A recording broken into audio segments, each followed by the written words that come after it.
Welcome back. We are here to talk about China O'Brien, which is such a weird name for a film. China O'Brien. We're talking about the first one here. There is a second one. I will be talking about that next week. So if you're really tuned in for China O'Brien 2, unfortunately today we're talking about China O'Brien, or China O'Brien 1. I guess, yeah, it is 1. But it's just called China O'Brien, which weirdly came out the same time as the second one, or at least the same year. I think this one was made a couple years before it came out. I think from what I saw, it was, filmed for like probably a theatrical release, and then we're like, yeah, no, this home media's doing pretty good, and we don't think this one's gonna do that well. Nah.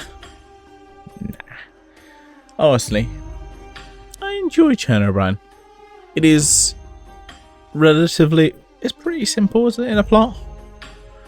But it's enjoyable, some really good martial arts. It's made by Golden Harvest, who did a lot of Chinese, Hong Kong films of that era. A lot of ones with like Jackie Chan and Michelle Yeoh. Those kind of ones. I haven't seen those ones. I definitely need to branch out more into that in my collection. Definitely will get some more in the future.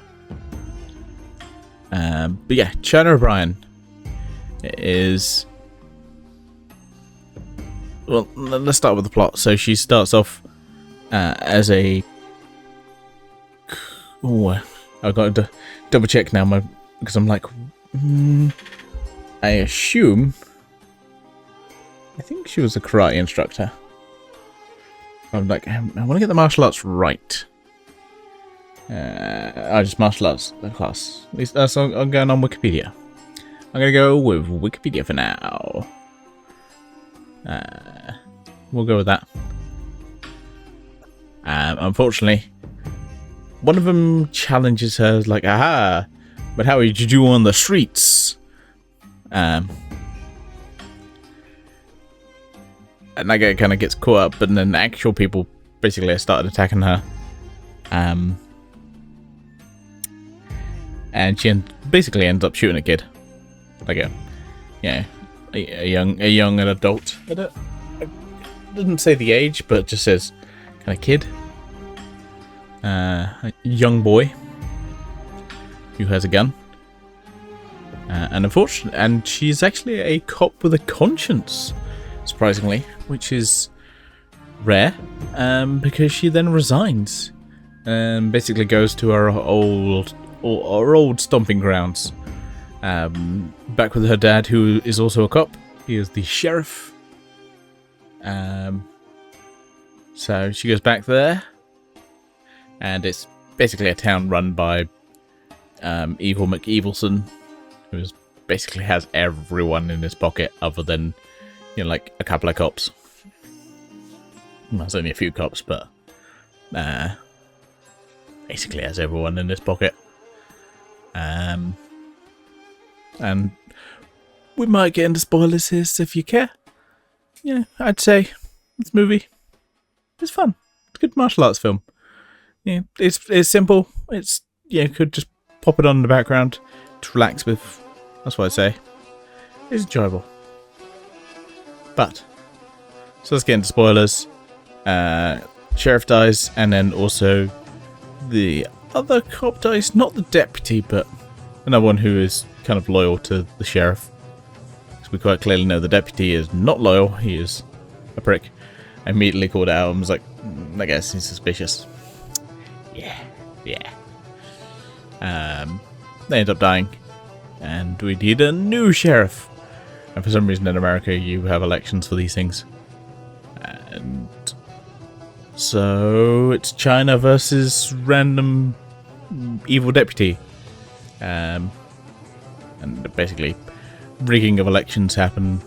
Start trying to rig them. And a lot of just kind of China rallying and trying to get elected, which he does. And then basically they end up just taking down Evil McEvilson, who I don't remember the character's name, and it doesn't really matter. He's just evil guy. It's fine. So they take him down. And that's basically the film. And she's now the deputy. The sheriff. Yes, the sheriff. Like I said, this film is relatively simple. It's just enjoyable. Some good martial arts. You have, let me get the name up. Cynthia Rothrock as China O'Brien, who I don't think it's referenced in this one, but I'm pretty sure it's in the second one. I know that for sure because she's Laurie O'Brien, who for some reason everyone calls her China, and I'm pretty sure it's never referenced in the entire film or the second one why she's called China. Doesn't matter. Richard Norton, he's pretty good. He does a lot of good martial arts. Keith Cook, who I really enjoyed because it's got a Mortal Kombat connection. He played Sub-Zero in Mortal Kombat and Sub-Zero in Mortal Kombat Annihilation. I say that because they are two different characters. So I'm just being pedantic. But yeah, like, as I say, Keith Cook plays Dakota. He's basically a guy who's out for revenge because his mother was killed by Evil McEvilson. And his one of his hands was kind of quite brutally injured. I think that's kind of the only main gore you actually see. It's kind of, pretty intense on the way you see his hand. It's only real gore in the film, other than people getting blown up, but you don't really see anything. You just see fire. Yeah, like I said, it's simple. Like it's simple, enjoyable, and you can't know what's going on, but sometimes that doesn't matter. I just want a nice, simple film to relax and just watch bad guys get their asses kicked. Because sometimes that doesn't happen in real life, and sometimes it's just nice to watch bad guys get their fucking asses kicked. That's what I enjoy, is just watching bad guys getting their asses kicked. Yeah. Pretty simple. Anyway, I think that's enough of me talking about China O'Brien. I will see you next week for China O'Brien 2.